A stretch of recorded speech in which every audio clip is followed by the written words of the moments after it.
craziest thing I've bought when spiraling. I think the sickness with me is I buy things when I'm in a good mood. Oh, okay. Jewelry is my thing right now. I think of myself as like a second-rate sitcom Elizabeth Taylor.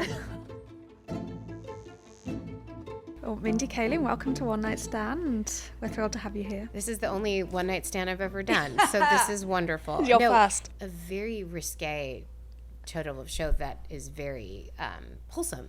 It's so wholesome, but I think that's, kind of what we were like, how do we sex this up to get people interested while we're talking about books? Yeah, it's like the sex lives of college girls when I created that show, but it's really just like the friendship lives of college girls. But we're always just trying to shove a bit of sex in there to get everyone's attention. Exactly. One makes you click on it. Yeah, more. So I'm so excited to be here. Yay. Have you always been a big reader? Yeah. Since I was 6 years old. I mean, I think it's this kind of typical child of immigrant story.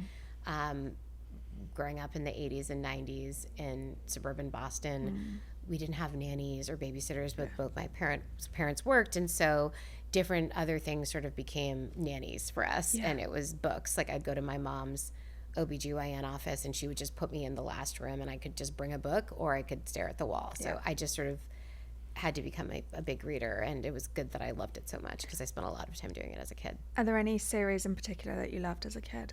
One of my best qualities about reading is that I am not a snob, and I really like so many different genres. So it would be everything from The Babysitter's Club to then when I got older, Michael Crichton, and then obviously like John Grisham. So I would be reading Sphere, but I'd also love Bridget Jones' Diary. So I really did like reading lots of different kinds of books. I mean, Stephen King, even though it would like keep me up at night. So and my parents let me read whatever I wanted. There was no censorship there. That's so good. Yeah. Did you study literature at college or not? Yeah, well, I was a playwriting and classics major. Oh, love that. Yeah, so classics I don't think is a major anymore at any colleges. But yes, I loved reading about ancient Roman life and Latin and, Incredible. And then, playwriting, of course, which is now how I make my living. So I loved both. Who are some of your favorite playwrights? I'm drawn to playwrights the way that I'm drawn to certain TV shows, which is like I work in situational comedy. And that's what I do day in, day out. And so I think someone like Carol Churchill is doing something so completely different as a writer, and I really feel like I can learn from that. And I went to London when I was a senior in college for 3 months, and I saw the play Far Away, the Carol Churchill play, when I was like 21. It was just one of those experiences you have in college where you see something and it just has such a huge impact on you. So I mean, she's probably my favorite playwright. I love that. Yeah. Have you been to see much Broadway while you've been in New York this month? I saw Maybe Happy Ending. Oh, so good. It was so good. Isn't it amazing? It was really great. And Helen Shen, who's the female lead, was incredible. Darren Criss, who won the Tony for it, was amazing. But Helen is just so funny and can sing and just do everything. So I'm the age where when I see a young Asian woman, multi-hyphenate, just getting these huge opportunities and killing it, like it's extremely exciting for me. So she is just incredible. So good. I love that it was like a bright and tight 90 minutes as well. Like I love that with a play. I just want to kind of sit there and like, exactly. Get home in time to watch my murder shows and go to bed. Yeah, exactly. Well, you've chosen 4 incredible books that I can't wait to talk to you about. So we're going to start with Really Good Actually by Monica Heisey, which is such a fun book. Tell me about when you first read that book. Monica Heisey wrote on Schitt's Creek. I don't know her, but she's a comedy writer, and whenever comedy writers write fiction, I'm always like so jealous and excited about it. And in general, people who write dialogue for a living, I just tend to think will write a book that I like. My friend BJ Novak wrote fiction and some short stories, and they're excellent. My friend Steve Healy, who I worked on The Office with, writes fiction, and it's been great. And Monica is the same. Again, I don't know her at all. I wish I could claim her somehow, but I can't. But she wrote about... so I feel like in culture, I've seen a lot of stories about women around my age getting divorced, but I haven't really seen the young divorced woman story. And so I was really drawn to that. And I also wondered if I had going into it, I would have this feeling of like, if you get divorced in your 20s, I'm like, did it even happen? Like, you're fine. Like, I don't think anyone should be getting married till they're 35 anyway. Yeah. So I went into it thinking, like, are these even real problems? And then thinking, like, oh, this book is so funny and so real. And a lot of books and TV shows and movies are written about women who are like messes and their lives are falling apart. But I think the observations in this were particularly good. So good. Overspending when you're spiraling, to me, is something I can really relate to. Yeah. What's the craziest thing you've bought when spiraling? The craziest thing I've bought when spiraling. I think the sickness with me is I buy things when I'm in a good mood. Oh, okay. Yeah. I think a diamond necklace. Oh, I love that. Yeah. Good for you. Jewelry is my new thing right now. I was on set for this new show that I'm shooting in New York, and we're on location. It's at these incredible places. We'll be like in Central Park, and we were on Fifth Avenue yesterday, and these fancy shops and everything. And between takes, I'm on this like liveauctioneers.com app, and you can just go in these jewelry auctions and buy jewelry at like dirt cheap prices. So I'll go to bed sometimes at night and I'll put in like a low bid on a bunch of things thinking I won't get anything, and I'll wake up in the morning like horrified and delighted at the same time that I've won like 5 or 6 of them. Oh, I love so that. Jewelry is my thing right now. I think of myself as like sort of like a second-rate sitcom Elizabeth Taylor is like what I'm going for. I love when you're describing it. It's like on Fifth Avenue, like, am I Audrey Hepburn? I think maybe I am. I know, love just being like bid. So anyway, I recommend it to everyone, your viewers. Liveauctioneers.com. Very straightforward name of a website. The book, I think, is so, I mean, it's hilarious, obviously, but despite it being obviously about a divorce and stuff, it kind of really feels like it's about female friendship and about the sort of like challenges that come with when you're going through a hard time, and how your friend, I love the way the friends, like, they get really pissed off at her, but they really hang on in there for her as well. I find that really real. And, you know, you're never the most annoying as a friend when you're just going through something. Yeah. The tough thing about friendship is you can always see the hardships in your friends' lives coming before they can, but then you have to ride the wave with them even though you knew it was coming. Yeah. And so I really liked that about her group of, I don't say ragtag a lot, but her group of ragtag friends, and then their patience that you have when someone is going through something. Yeah. It's really special. And do you think he's a villain for not talking to her for like the whole year? No, I think that these situations, there's never a good way. No. You're always going to be a villain when relationships end, and I don't think there's a good way of doing it. I hated him for it in a way. You did? Yeah, well, because I was just like, he left and never spoke to her again. I mean, obviously she went a bit crazy, as we heard. Yeah. That she's been secretly calling him every day, but when she sent him the email being like, okay, so we need to get this divorce thing moving, and he was just like, gone. I mean, here's what I will say. I identify as the person who wants answers and the person who is more needy. I will say, though, when someone ends a relationship, it always ended, like, in my opinion, like way earlier than the other person thought. And they were just sort of, you know, if you've ever been in a relationship that you know needs to end, you always stay in it like 6 months to a year longer. So in that mind, you've decided that you've loathed the person in order to like end a relationship. And so I think that's the other side of it, is like, I've had enough. But I don't know why I'm identifying with him, even though I feel like I'm way more like her. Yeah. Well, I think, I mean, there is also as a part of me that thinks sometimes the talking can be really harmful, even if it's like, makes you feel good in the moment. It sort of prolongs it all a bit. I don't believe in closure. I think you don't. No, I think closure is a myth. I think it's like we just have to come to terms with these things in ourselves, unless there's like a literal mystery. Yeah. You know, like. But I think things are less mysterious than we think when a relationship ends. Yeah, I agree with that. Maggie is very anti-therapy. In the end, she does see a therapist. Are you anti or pro therapy? You know, I was raised in a household. I'm Indian and raised by Indian immigrants, where I think that mental health was not front and center. No. And the idea was just sort of like be normal. Mm-hmm. When I was growing up in the 80s and 90s, I think that therapy and dealing with mental health or having mental health problems was considered very white, right? It was just something that we didn't have time for. And it was a big waste of time. And so there was a stigma attached to it. And I I think that at the time it was sort of like a point of pride that we didn't have to deal with any of that stuff. And I think that was not right.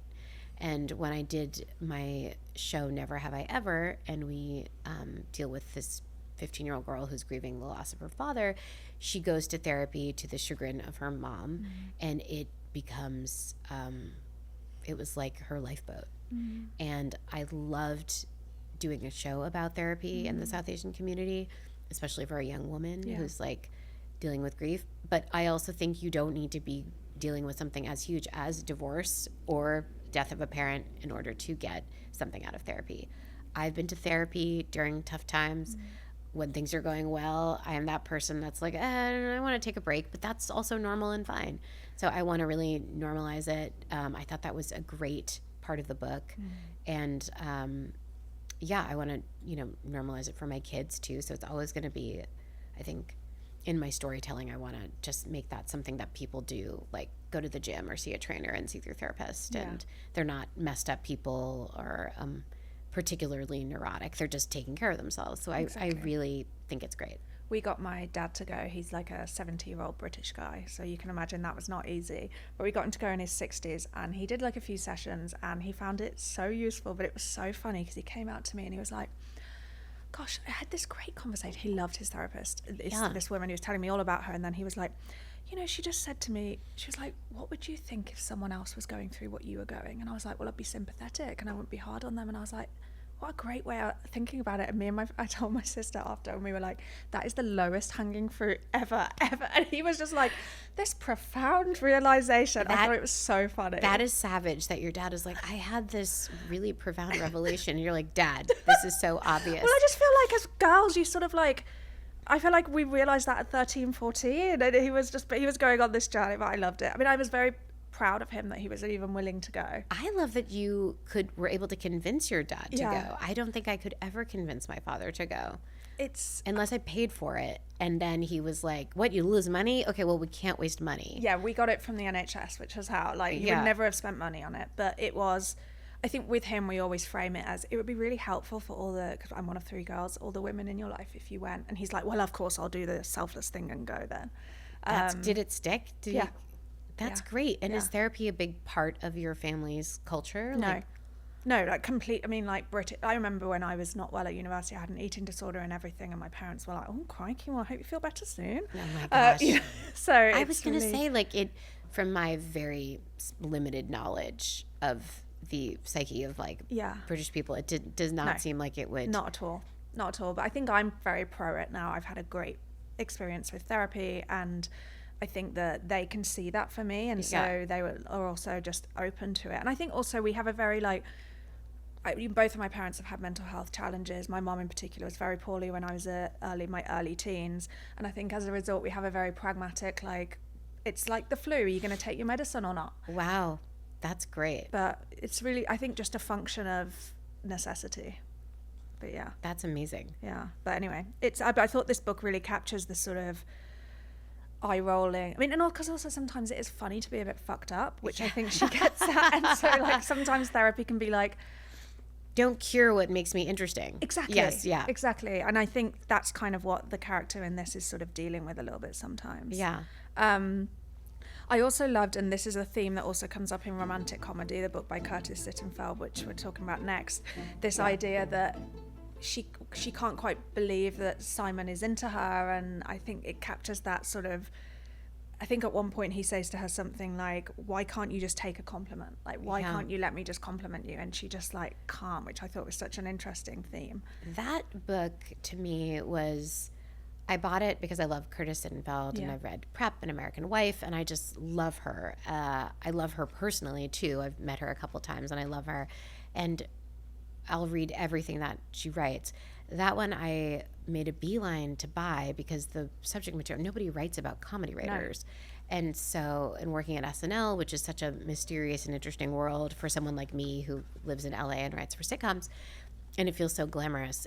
But it was deceptive because it's actually very hard to read because I just related so much. Yeah. And I felt that someone was seeing my secrets. Oh my God. Did you feel the same way? Yes, I felt, I mean, I'm not a comedy writer, but I felt like it was the ultimate like anxious, neurotic girl's fantasy of like this man who like, because I'm always trying to deflect or like yes. make something funny, who yes. like is like, no, listen to what I'm saying. And you're like, it's yes. oof. And it was both wish fulfillment and a fantasy, but it did not skip over the parts that are ugly and make you feel uncomfortable. Yeah. If you're someone who was raised funny, you know, it's all those protective devices that you have. The book really, I thought, and I'd never seen that before. No. So, I mean, I love all these books, but that was the one where I was like, again, a little hard to read, but very romantic, pretty sexy. Yeah. And should be a movie. Right. Should I option it? I think you should. I bet it's already optioned. I think, I think it might be optioned by Reese Witherspoon. Oh, that makes sense, and she'll do a great job. Yeah. But no, it's so good. I really wanted the movie version of it as well, and I was casting it in my head. Yeah. I was thinking Hannah Einbinder, but then I was like, that's just because she plays a comedy writer on Hacks. But she would be at the top of my list as well. Yeah. Yeah. I was thinking, and I think what's nice about Hannah Einbinder is that that's the kind of book where comedy writers will have their knives out to see who they cast. Like, are they going to cast Kaya Gerber to play this? By the way, Kaya Gerber is great, but if she was playing this character, I think people would be like, come on. Yeah. And so I think Hannah has, like, that choice has, like, a lot of cred because she's very beautiful, but so real and legitimately so funny. Yeah. And who would you cast as the I was thinking about that. I couldn't land on who I think it should be. Maybe like a Hemsworth? I don't know. What do you think? Well, age is interesting, right? Because it's like, yes, Hemsworth would be great. Harry Styles would be great. Mm-hmm. But that character is very fascinating, too, because he's very smart. He's so smart. Which is, like, I think a surprise. Or for me, I think when you're the comedy writer, you're like everyone's so beautiful and I'm left out of every situation, but at least I'm so smart. Yeah. And then you're like, wait, other people can't be smart too. They can't be smart too. That it ruins my idea of who's out to get me.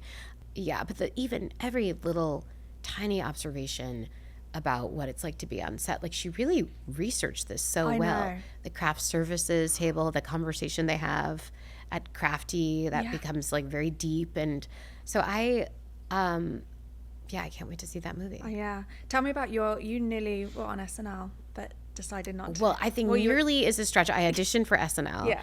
The story with me and SNL, I was writing and acting on The Office, and it was season 2, and I got a call to come and audition for SNL, and I was so excited.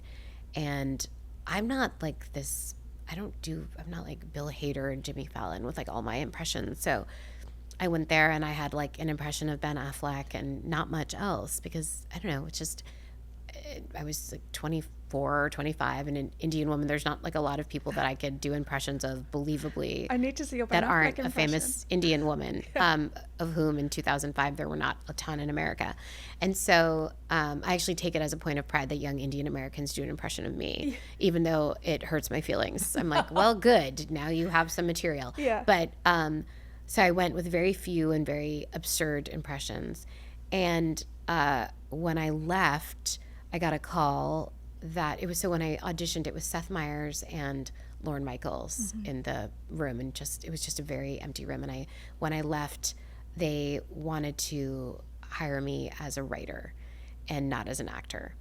And I remember they were like, well, people like Jason Sudeikis, they started as writers and then they became actors. But then my boss at the office, Greg Daniels, was like, well, I said I'd let you out of your contract if you were a cast member on the show. But if you're going to be a writer on that show, you're a writer and a performer in this show, so I think you should stay. And I think that was ultimately the best decision. Yeah. But that was my brush with SNL. It was really a glamorous thing, though, to like go and audition and have to do that in front of Lauren and Seth and everything. How long is the audition? Is it sort of like 10 minutes? Very fast. Yeah. It's like 7 minutes. You go out there. You're sitting in a room beforehand with all the other people who they might hire. So do you know them? I was so immersed in the office, and yeah, I only knew pretty much that world. And I hadn't been out auditioning for things because I had this very full-time job there. So they were all new to me. I don't think I remember anyone from the waiting room, but it's still stressful to be sitting there with everyone. Horrible. Yeah, your normal feeling is like, oh, I wish them luck, but in this, you're like, go die. Yeah, literally. Crash landing out there, please. Yeah. I also thought this book captures so effectively the feeling of, which I always have, of like, is he flirting with me or not? Like, I can never tell if someone's flirting with me. Like, do you ever? Well, you know what's funny that you say about this? My theory is that every man at all time thinks that every woman is in love with them and wants to have sex with them. That like every man, no matter what their station in life is like, if they see a woman and you're friendly to them, they're like, oh, they want me. And I feel like every woman I know is always like, oh, no one would ever look upon me. Literally. And I definitely feel that way. So yes, that was such a great part of it, where she was like second guessing it and not sure if it was real. Also, it's very hard to write flirtatiously. I completely agree. In books. Yeah. Like, and write it without it being cringe, over the top or cringy. And she had such a light touch with that. And he was legitimately sexy. He was so sexy. In a book, that's very hard. Yes. Wouldn't you say? Yeah, totally. And also sexy but earnest, which I think is really hard. Like, earnestness to me is, I find it quite unattractive in person often, but he sort of lands the plane on that. He's earnest in a way that's not annoying. Yes, exactly. And I think having to move away from your type, if you have a certain type, and then you have to acknowledge that this is also attractive, I thought was another cool part of the book. Totally. And that's something I think about all the time. Like, when I think about who is attractive to me, it's like I always just like somebody who is sarcastic and smart. Literally. And reads a lot and has a lot of hot takes on things. And it never occurred to me that having hot takes is not the best reason to fall in love with someone or to give your heart and spend your life with someone, simply because they have big opinions. Well, that was one of the lines that I wrote down from Monica's book, where it said romantic intent was communicated by a series of tongue-in-cheek digs. Like, that's how which is how I grew up as well. Like, that's how my parents are. Like, I think that's normal. Also very your culture, wouldn't you say? Totally. But I struggle with when I'm in America dating American men. I'm like, where's the? And then when they say really nice things, I'll be like, what does that mean? I know, but then I know on a certain level as a writer who writes stories for women that, you know, good is better than nice. Yeah. And that finding someone who is good and has a good heart and is earnest is like what one should yearn for. Yes. And you should outgrow these immature tendencies to find funny, mean people. I know, and then go for someone earnest. I've literally, I think, written this story for young women, and I haven't learned that lesson myself. No, same. That's exactly how I feel. But I sort of am like, well, I'm happy with my 3 kids, and with my like messed up way of thinking about relationships, it's fine. It's fine. Well, that's kind of fine for me being single. Yeah, that's kind of where I'm at with it as well, where I'm just like, I don't know how to want the other thing. Yeah. And it just feels kind of too difficult. Well, movies have ruined it all. They really have. Hugh Grant. Yeah. These guys, they've all ruined it. I know. I also like that there's a bit where I think Sally talks about when she's talking with her friends, and she talks that like dating when you're older feels like reckless optimism. Do you agree with that? Dating when you're older feels like reckless optimism. As in when you're not like 23. Like. Yeah, it does, because I think when I was younger, I was yearning for professional success and personal success, and both felt very like weighed on me equally. Yeah. And now that I have professional success, it's hard to muster up the energy. Both were sort of quenched with when one was fulfilled, because I can fill my days. When I was younger, I felt like I was like, if I don't have a date on Saturday night, I'm a loser. Like, I failed. Yeah. And now as you get older and smarter, you're like, well, I don't care about that. And no one cares if I do either.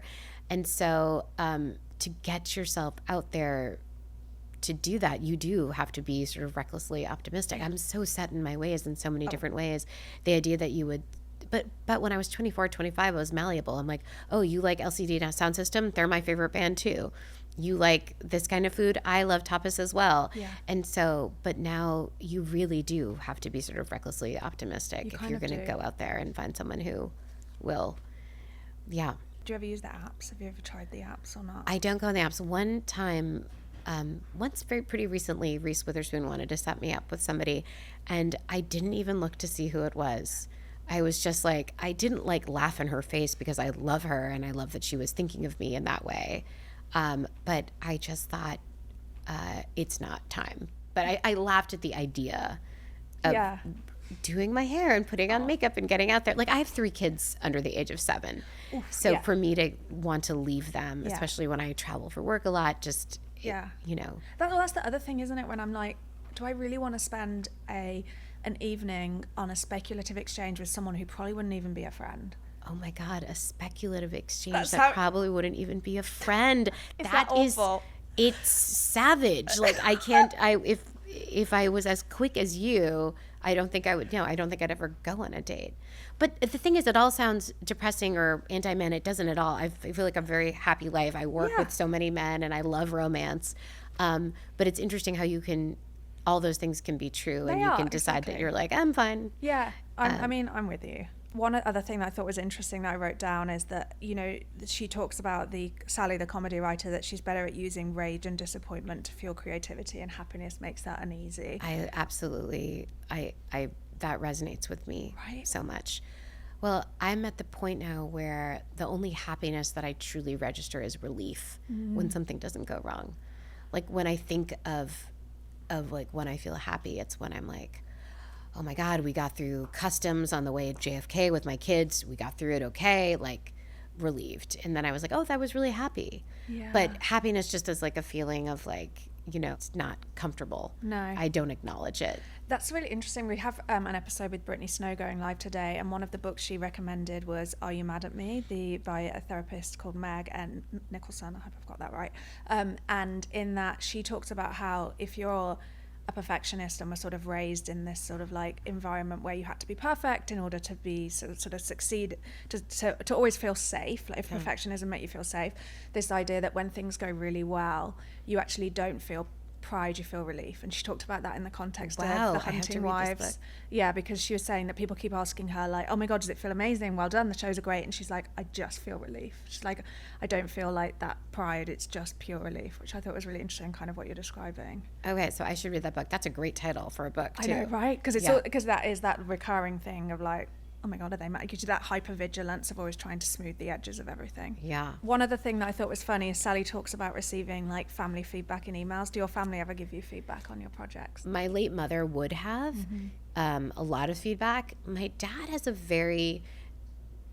really understands me because he knows how stressed out I am about familial approval.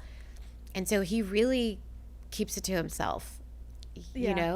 And I really am grateful to him. If he likes something, he'll tell me, but he is like never critical of anything of me professionally, which is great. And I'm sure he has his opinions, but he just keeps it to himself. That's great. Yeah, I can't say that he had that much to say about The Sex Lives of College Girls, but he was like, I'm so happy it's a hit. That's great, Yeah. It really is such a gift from him that we could not be more different, but he understands my soul and the way that I don't like feedback. Yeah. Did he watch Running Point? Was he into that? Yes, and my stepmother loved that. I loved it. It was so good. Thank you. That's so nice. But she said it was her favorite show, and my dad, I think my dad liked it less, but he enjoyed it still. I was really rooting for the cast to get their Emmy noms. I really like. Well, Kate is so wonderful, so good, and Drew Tarver. I think the whole cast. But to me, and Justin Theroux, I think just really makes me laugh. But life is long, so we'll see. We have this thing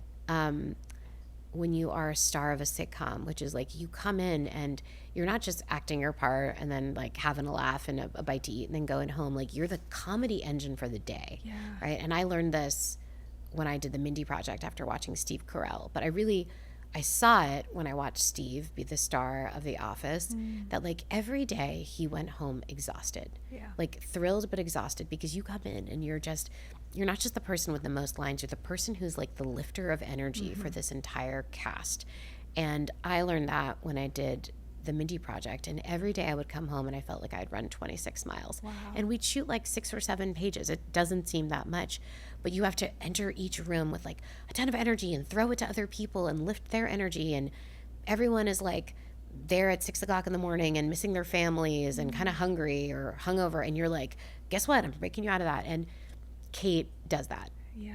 I see that firsthand. And I know that this is not a show about talking about your favorite performers, but she is just, it's like amazed. Yeah. I'm amazed. And she's been doing it since she was a kid.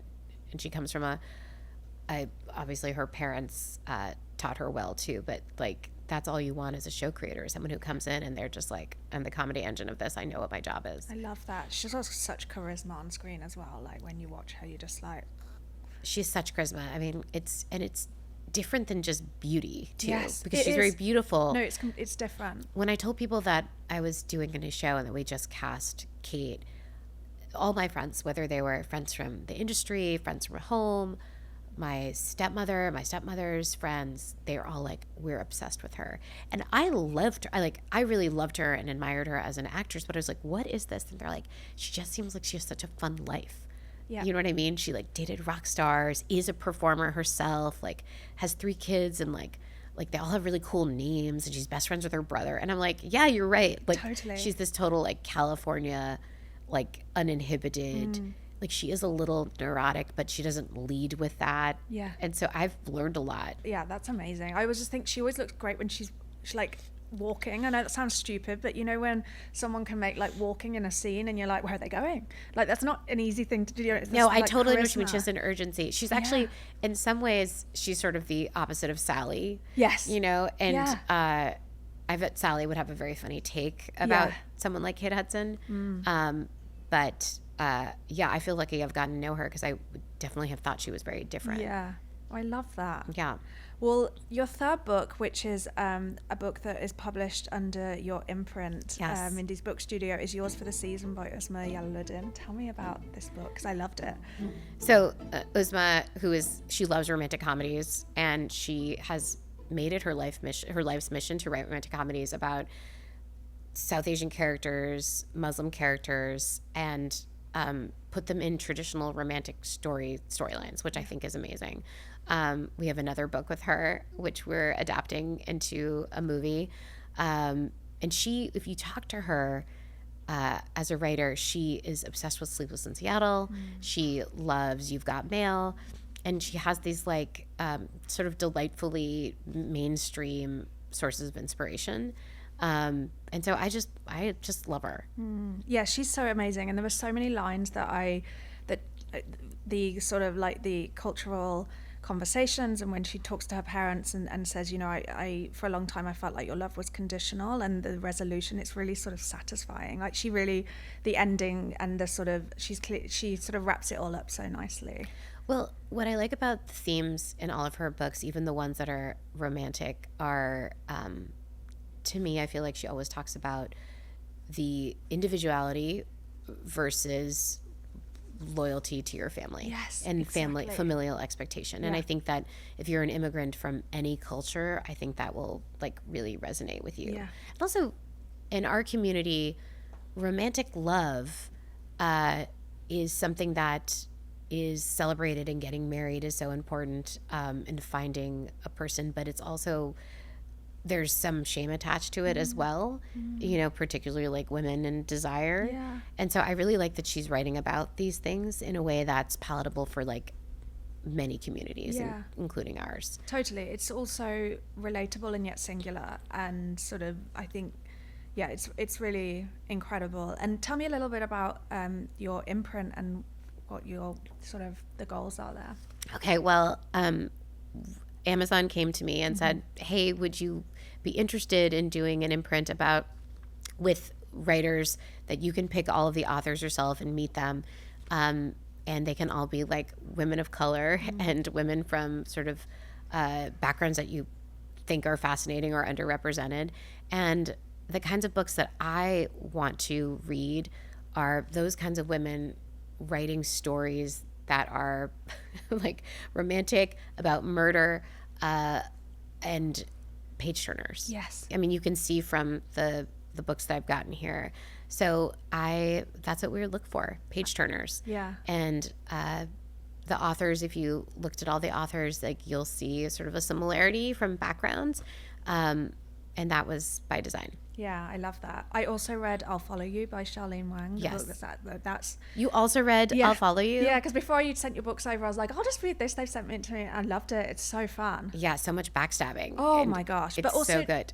I thought the college stuff in that was so fun. It's really good. Really captures the kind of the sort of like hot box feeling of being on a college campus, and the sort of everyone sort of looking over their shoulder the whole time about who's cooler, where's the scene, like what's the vibe.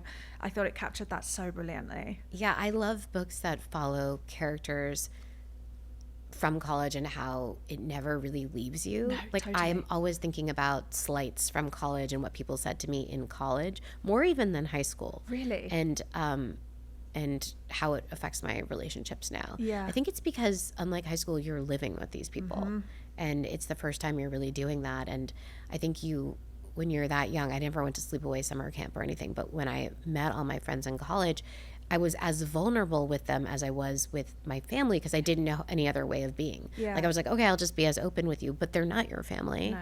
No. And so I think that's why the heartbreaks and betrayals are so much more memorable. Yeah. But yeah, I mean, to me, that's great. I love anything that was with sisters because I didn't have one. And so I sort of really romanticize that relationship too. Yeah.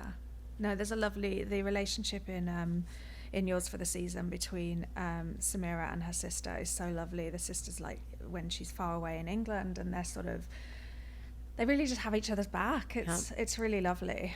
Uzma is great because I think in all of her books, there's no sourness. No, there. that's true. Yeah, there's nothing sour about things. And sometimes I'll read a book and I like when Jonathan Franzen describes a little sour relationship between like a husband and the husband and the son, or the way they talk to each other and sort of mistreat each other. And people are straightforward in her books, I think.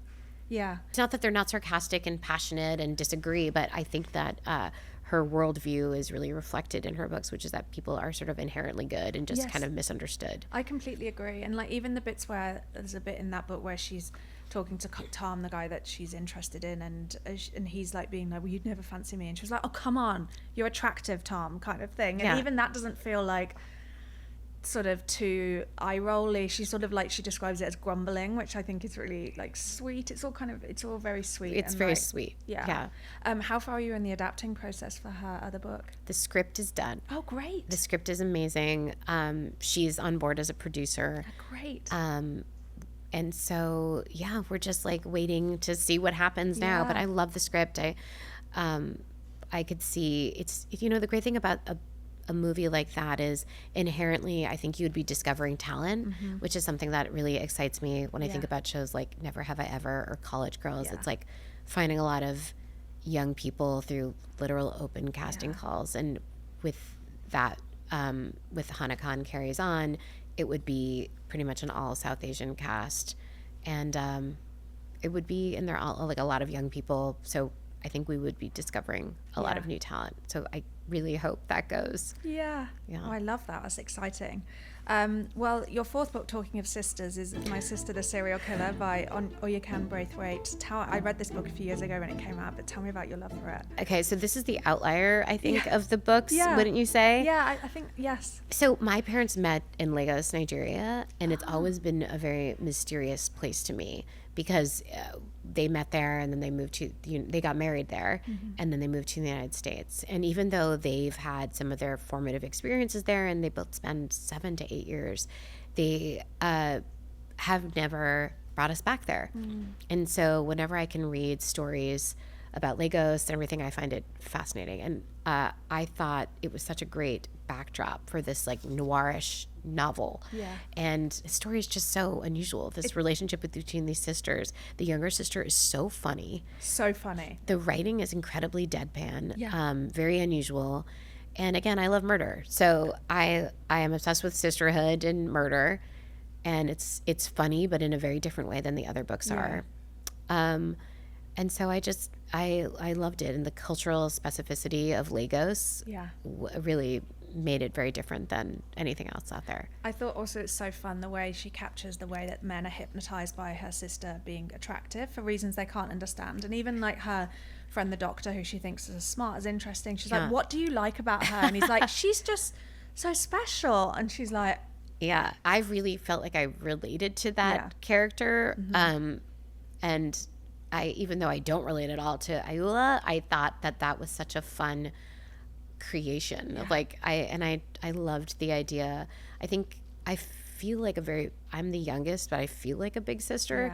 And so to me, even though the situation is crazy and she's literally cleaning up after her sister's murders, like I still thought it was glamorous. Yes, I know exactly what you mean. It did feel kind of sexy and fun and I know it's also just, it really is about the limits that people will go to for people they love, right? Yeah. And I think that's always entertaining and fun to read about. Yeah. You say you feel like a big sister. Is there anyone in particular you feel like a big sister to? Are you like big sister role in your friendship group? Yeah, I just came from set for this new show, Not Suitable for Work, this new show on Hulu, and the writers there, they're almost all women, and 3 of them are here in New York with me so they can learn what set is like and they can see what it's like to work with actors. And I think the more you work with actors, the better writer you become. I think being an actor myself has helped me enormously as a writer because I know how to say the lines. Like it was just, and it makes things more colloquial and natural. And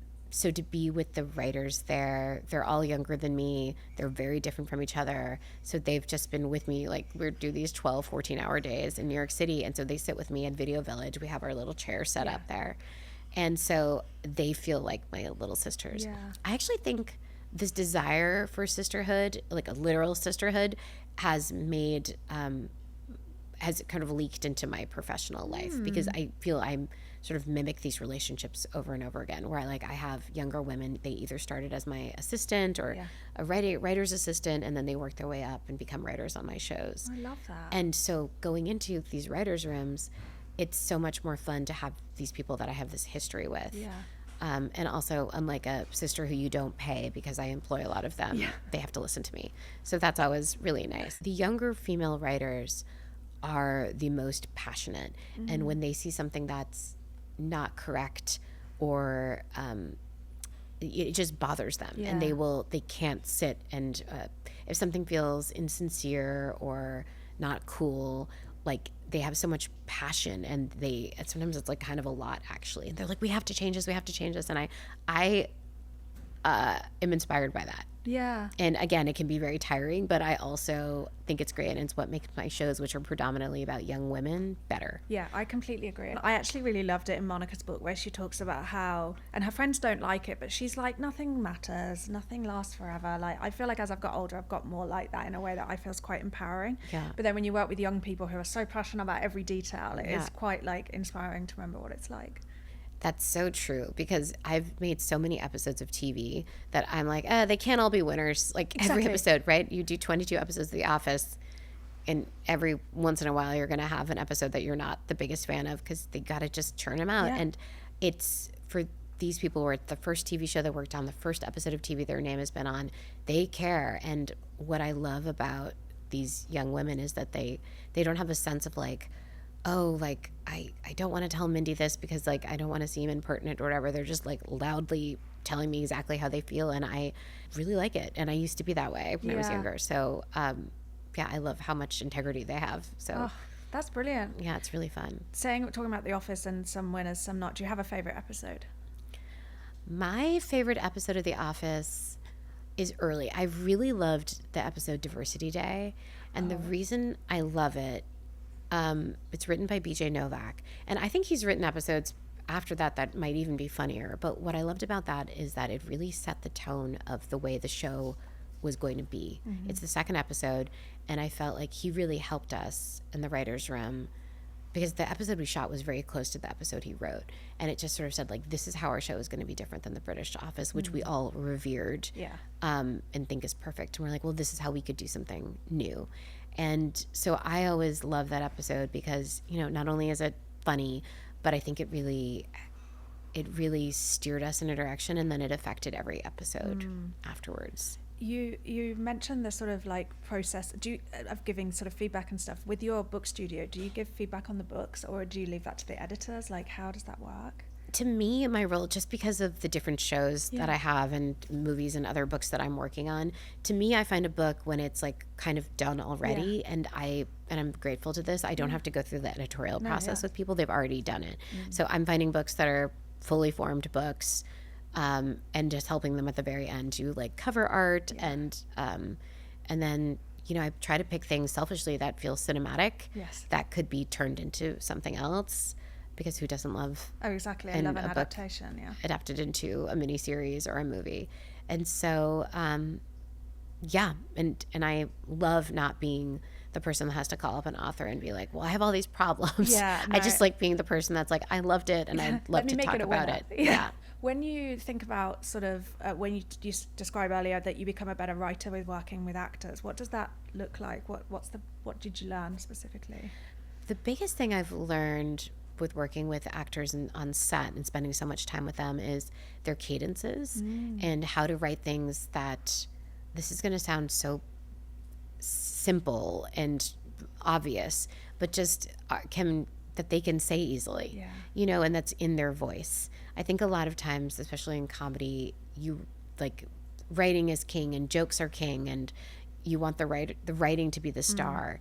And the truth is, things are so much more enjoyable when you're watching them if the actors can sort of believably rattle it off. And so, you know, we've worked with so many different performers, whether it's like Kate Hudson or Pauline Chalamet or, you know, on this new show like Nicholas Duvernay, and they all have different backgrounds, different ways that they grew up talking, and that's it's like a lot of work, but it's also so fun when you feel like they can read it, they're at a table read, and they're so delighted because you've really captured their voice. Yeah. And then it makes things easier to shoot. But like Michael Scott talks very differently than Isla Gordon. Totally. And that's so much because of what we learned from Steve Carrell and Kate Hudson and the way they are able to, you know, say lines. Have you ever had to really coax an actor into doing something they didn't want to do? I think the days of coaxing anybody to do anything are kind of past. Really interesting. Yes, I am at the stage now where I am not trying to force anyone to be in a show of mine, write in a show of mine, work for me, love me. Like, I'm just not forcing anyone to do anything. And I feel like if people want to be a part of something that I've done, like that, they sort of, like, I just want to, I mean, this is, again, because I'm 46, but this is just like, I just want to work with people that are like sort of drawn to me, and then things work easily. That's great, because I thought I was interested in that in the romantic comedy book, where they talk about with the talent on SNL and sometimes having to persuade them to be like, I know it feels difficult, but I promise it's going to play really well. Which is not to say things are easy or anything, and definitely a lot of times with a sitcom, which is obviously there's stuff coming down the pike that the actors don't know about. It's if something doesn't make sense, it's letting them know like where we're headed. And it's not to say that everything we do is perfect, but we just did this yesterday. We were working with this actress, Avantika, and she had some questions about moments in certain scripts, and we had a great conversation with her and the writers, telling her about what was coming down in episode 8, 9, and 10, and she had only read up to like 4 and 5. And so that's like a big part of the job as well, which is just, and you know, we're constantly changing things based on the strengths of the actors and how they feel, because they own the character as much as we do. The script is only actually done and locked when it pretty much is shot. Like, it's up until that moment, it's this living document. We were just on set yesterday on 5th Avenue. We're shooting there in Central Park, and every single scene we were making little alts and changing things based on like how the actors were doing things today. So I'm pretty fluid and flexible, but that way. But yeah, in terms of coaxing people and doing anything, when you're doing things in variety TV shows, and that is, I think, a very different and difficult thing. Yeah, for sure. Yeah. I mean, really, really hard. I suppose also a bit like when you're describing the patience and keeping everyone moving, I feel like being a parent is like 90% that as well, of like you know, coaxing and, well, not coaxing, but sort of like I do coax my children. I'll say, like, I'm with grown-ups, I'm done with coaxing anyone to do anything. If you don't want to be there, you don't have to be. But with children, it's just coaxing. I think as a truly impatient person, the biggest test of my life is getting my kids' shoes on every day. It is like the socks, the shoes, the picking the shoes, you know, it's just tying the shoelaces. Like, that is for someone who is like very efficient and impatient. I think it's good. I think it's a good test for me, my daily test several times a day. Are they readers? Do you read? Do they My like daughter books? is a big reader. Oh, really? Yeah, she loves reading. Right now we're doing the graphic novelization of the Babysitter's Club. Ooh. Yeah, they're great. There's like love. 17 of them. I wish they would do more, but there's a graphic novel version of it, and it's great because she can read it. It's obviously, graphic novels are so cinematic, so I'll just read them before bed, and it feels like extra movies for her, you know. Oh my God, she's going to be following in your footsteps with that training. I love mean, it. I hope so. I mean, she seems right early to me. She does. My daughter, yes, because she loves telling stories. Yeah, she has a very funny, she just has like funny turns of phrase and things, like, It is amazing watching the little ones lock in when you're reading a book. I was reading to my sister's 1.5-year-old. I was reading Zog, you know, the Julian Nicholson books. Yeah. And she'd been like, she was tired, she was a bit manic, and then she just kind of sat on my lap and it was like, dong. Yeah. And I was like, oh, it's so special that books work that way. Well, those books are so good too. They're so funny. Like Room on the Broom, and so good. They're so like. And the BBC adaptations that they do one each Christmas are so good. I didn't know they did that. Oh yeah, they do one each Christmas. It's like a thing that comes on Christmas Day in the UK.